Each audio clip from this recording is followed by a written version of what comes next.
Hi viewers, welcome to our channel. ప్రస్తుతం మనతో పాటు దాము బాలాజీ గారు సీనియర్ జర్నలిస్ట్ ఉన్నారు. వాటితో ఒకసారి మాట్లాడదాం. సార్ నమస్కారం. సార్ పాకిస్తాన్ పైన ఉగ్రదాడి జరిగింది. దాదాపు 22 మంది సైనికులు చనిపోయారని చెప్పేసి వార్తలు వస్తున్నాయి సార్. మరి ఎవరు ఈ దాడి చేసిన ఉగ్రవాదులు ఎవరు? మామూలుగా ఉగ్రవాదాన్ని పాకిస్తానే ప్రోత్సహిస్తుందిగా, మరి ఇప్పుడు దాడి చేసిన వాళ్ళు ఎవరు? దీని వెనకాల ఏమన్నా మోదీ గారి ప్రభుత్వం ఏమన్నా ఉందా? సార్ మీరేం చెప్తారు దీనికి సంబంధించి? పాకిస్తాన్ ఉగ్రవాదాన్ని ప్రోత్సహించే మాట వాస్తవమే, కానీ ఉగ్రవాదాన్ని ప్రోత్సహించే దేశాల్లో కూడా ఉగ్రవాదం అనేది ఉంటుంది. సో పాకిస్తాన్లో కూడా for example last year 1100 attacks ఉగ్రవాద దాడులు జరిగాయి. దాదాపు ఇప్పటి వరకు పాకిస్తాన్లో ఉగ్రవాద దాడుల్లో 80,000 మంది చనిపోయారనేది మనకు లెక్కలు చెబుతున్నాయి. కాబట్టి పాకిస్తాన్లో కూడా ఉగ్రవాద దాడులు మన దేశం కంటే ఎక్కువ ఉన్నాయి. అయితే ఇక్కడ పాకిస్తాన్లో ఇప్పుడు వస్తున్న వార్త ఏంటంటే నిన్నని కాదు, నిన్న ఒక వీడియో వైరల్ అవుతుంది. ఆ వీడియోలో ఏముందంటే పాకిస్తాన్లో మిలిటరీ కాన్వాయ్ మీద అటాక్ జరుగుతుంది. ఆ అటాక్లో 22 మంది మిలిటరీ పర్సన్స్ చనిపోయారు అని చెప్తున్నారు. సో అసలు ఎవరు ఈ దాడి చేశారు, దీని వెనక భారత్ ఉందనేది కూడా పాకిస్తాన్ వాళ్ళు ఆరోపిస్తున్నారు. సో ఇది ఎవరు చేశారు, ఎందుకు చేశారు, వాళ్ళ పూర్వపరాలు మాట్లాడుకుందాం. పాకిస్తాన్లో బేసిక్గా ఇంటర్నల్గా మనకి ఇక్కడ ఎట్లయితే మావోయిస్టులు ఉన్నారో అక్కడ పాకిస్తాన్లో ఏంటంటే 2 రకాల ప్రధానంగా మిలిటరీ సమస్యలు వాళ్ళకి ఉన్నాయి. ఒకటి బెలూచిస్తాన్ రెబల్స్ అటాక్స్ రెగ్యులర్గా చేస్తున్నారు. పాకిస్తాన్ మిలిటరీ మీద కావచ్చు, ఇతర ప్రాంతాల మీద సూసైడ్ బాంబింగ్స్ కూడా చేస్తున్నారు. So that is number 1. Number 2 వచ్చి టీటీపీ అంటారు. టీటీపీ అంటే తెహ్రిక్ ఈ తాలిబాన్ పాకిస్తాన్. సో వీళ్ళు ఒక పక్క అటాక్ చేస్తున్నారు. ఇది ఖైబర్ పఖ్తూన్ఖ్వా అనే ప్రాంతంలో వీళ్ళు చేస్తున్నారు. వాళ్ళేమో బలూచిస్తాన్లో వాళ్ళు చేస్తున్నారు. సో మనకి టీటీపీ పక్కన పెడదాం. ఇప్పుడు మనం చెప్పుకోవాల్సింది బలూచిస్తాన్ గురించి. బలూచిస్తాన్ అనేది యాక్చువల్గా స్వాతంత్రం రాకముందు స్వతంత్ర దేశంగా ఉన్నింది. ఆ తర్వాత స్వాతంత్రం వచ్చిన తర్వాత పాకిస్తాన్ ఇండియాగా విడిపోయిన తర్వాత పాకిస్తాన్లో అది కలవాలనేసి పాకిస్తాను వీళ్ళు అనుకున్నారు. కానీ వాళ్ళు కలవడానికి ఇష్టపడలేదు. బట్ 227 రోజుల తర్వాత 1948లో దాన్ని బలవంతంగా పాకిస్తాన్లోకి కలిపేసుకున్నారు. సో అప్పుడు వాళ్ళు కలవడం ఇష్టం లేదు. ఎందుకంటే బలూచిస్తాన్లో ప్రధానంగా ఏంటంటే ఇరానిక్ ఎథ్నిక్ గ్రూప్ ఉంటారు. వాళ్ళకి సపరేట్ భాష బలూచ్ అనే ఒక లాంగ్వేజ్ ఉంటుంది. వాళ్ళు ఎథ్నిక్గా సపరేట్గా ఉంటారన్నమాట. వాళ్ళు ఒక ట్రైబల్ గ్రూప్ అని చెప్పచ్చు. ట్రైబల్ కల్చర్ ఎక్కువ ఉంటుంది వాళ్ళకి. సో వాళ్ళు ఇరాను, పాకిస్తాను, ఆఫ్ఘనిస్తాన్లో కూడా సంబంధించిన జాతి అనొచ్చు వాళ్ళు ఉంటారు. సో వాళ్ళకి సపరేట్ దేశం కావాలనుకుంటారు. కానీ వాళ్ళు బలవంతం కలిపేసినాక ఏమైందంటే పాకిస్తాన్లో ప్రావిన్సెస్ అంటారు. ఈ ప్రావిన్సెస్లో అతిపెద్ద ప్రావిన్స్ అంటే మొత్తం దేశం భూభాగంలో 44% భూభాగం బలూచిస్తాన్లో ఉంటుంది.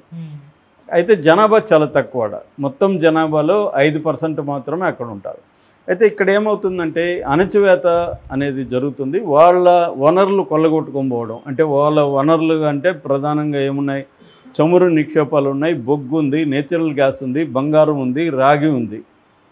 ఫర్ ఎగ్జాంపుల్ సూయి గ్యాస్ ఫీల్డ్ అనేది వెరీ పాపులర్ అక్కడ. తర్వాత రికో డిగ్ మైన్స్ అనేవి ఉన్నాయి. వీటిలో నుంచి మొత్తం తీసుకెళ్ళిపోతుంది. కానీ సంపద డిస్ట్రిబ్యూషన్లో వీళ్ళకి అన్యాయం జరుగుతుంది. అట్లాగే పొలిటికల్ రిప్రజెంటేషన్లో కూడా బలూచిస్తాన్ ప్రజలకి న్యాయం జరగట్లేదు.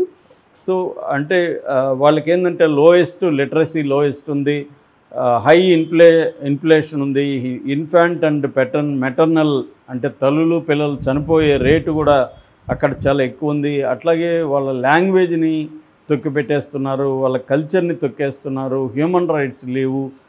ఇది దానివల్ల ఏమవుతుందంటే బలూచిస్తాన్లో మెల్లగా తిరుగుబాట్లు అనేవి మొదలైనాయి. అది ఇటీవల కాలంలో పెరిగాయి.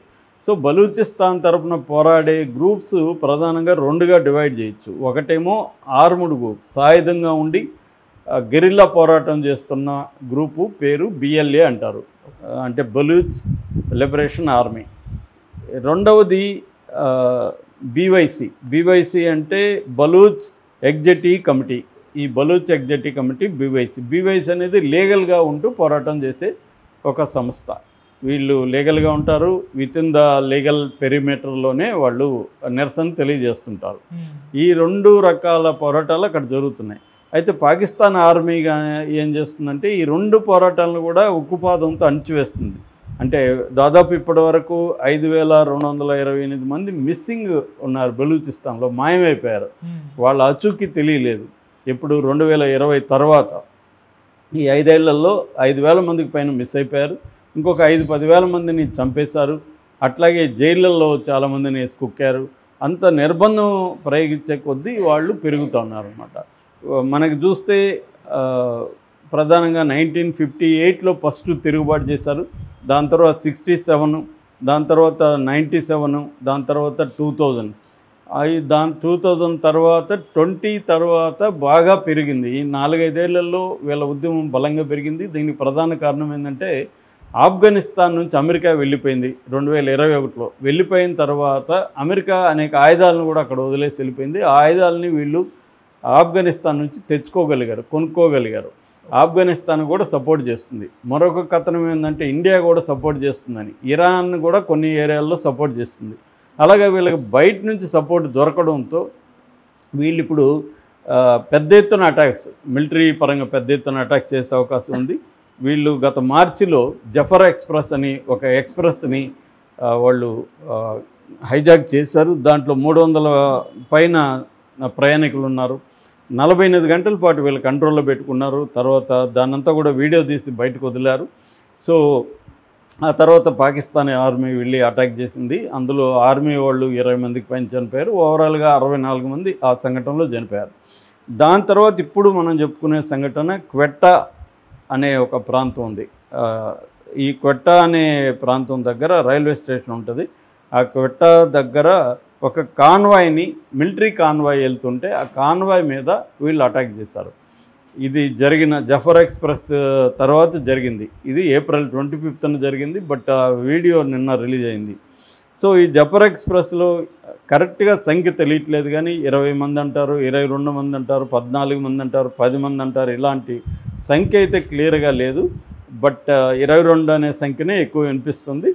సో పాకిస్తాన్ ఆర్మీని మేము చంపామని వీళ్ళు చెప్పుకుంటున్నారు. పాకిస్తాన్ ఏమో మేము రెబల్స్ని చంపామని వాళ్ళు చెప్పుకుంటున్నారు. ఎందుకంటే ఎక్కడ అటాక్స్లో పాకిస్తాన్ ఆర్మీ చనిపోయినా ఆ లెక్కలు బయటికి చెప్పట్లేదు పాకిస్తాన్. అంటే గవర్నమెంట్ దాచిపెట్టేస్తుంది. సో ఇండిపెండెంట్ ఎంక్వైరీ చేసి తెలుసుకునే పరిస్థితి లేదు. అందుకని 2 వెర్షన్సే ఉంటాయి. ఒకటి బలూచిస్తాన్ ఆర్మీ వెర్షను, రెండోది పాకిస్తాన్ ఆర్మీ వెర్షన్. ఈ 2 మనకు కనబడుతుంటాయి. సో ఇది ఈ Quetta and Jaffar express kidnap వెనక మోడీ ప్రభుత్వం ఉందని పాకిస్తాన్ ఆరోపిస్తుంది. ఎందుకంటే మోడీ ప్రభుత్వమే దీనికి సంబంధించిన ఎక్విప్మెంట్ కానీ, రాకెట్ లాంచర్స్ కానీ, తర్వాత ఐఈడి అంటారు, అంటే ఇంప్రొవైజ్డ్ ఎక్స్ప్లోజివ్ డివైస్.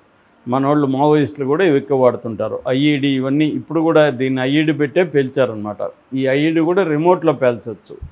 సో ఇప్పుడు ఆ టెక్నాలజీ వచ్చేసింది. మామూలుగా అయితే ఐఈడి మందుపాత్రలు అనేవి వైర్ కనెక్షన్లు ఇచ్చి పేలుస్తుంటారు మావోయిస్టులు.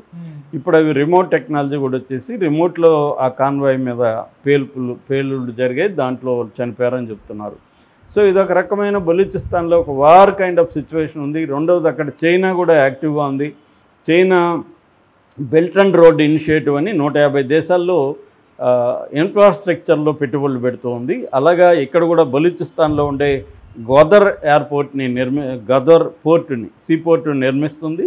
అట్లాగే అక్కడ సిపిఈసి అంటారు. సిపిఈసి అంటే చైనా పాకిస్తాన్ ఎకనామిక్ కారిడార్ కూడా బలూచిస్తాన్లో ఉందన్నమాట.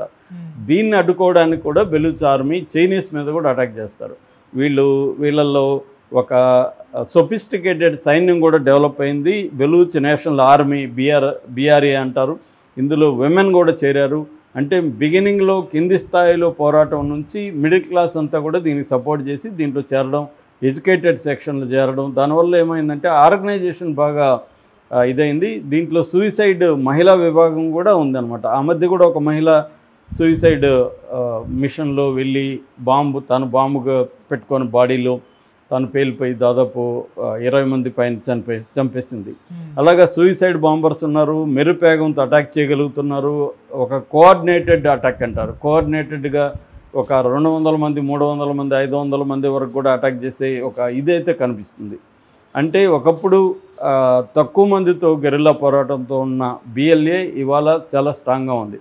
ఈ నేపథ్యంలో ఇండియా ఇప్పుడు పాకిస్తాన్ మీద అన్ని రకాల వార్ అనేది స్టార్ట్ చేయబోతుంది కాబట్టి మిలిటరీ అనేది ఇంకా స్టార్ట్ చేయలేదు. కానీ ఇట్లా మనకెట్లయితే మన దేశంలో వాళ్ళు టెర్రరిస్టులని పెట్టి మనల్ని ఇబ్బంది పెడుతున్నారు, ఇండియా కూడా అలాగే బిఎల్ఏకి ఈ టీటీపీకి హెల్ప్ చేయడం ద్వారా పాకిస్తాన్ ప్రభుత్వాన్ని ఇబ్బంది పెట్టే కార్యక్రమం చేస్తున్నట్టుగా మనకు అర్థమవుతుంది. Okay sir, thank you so much.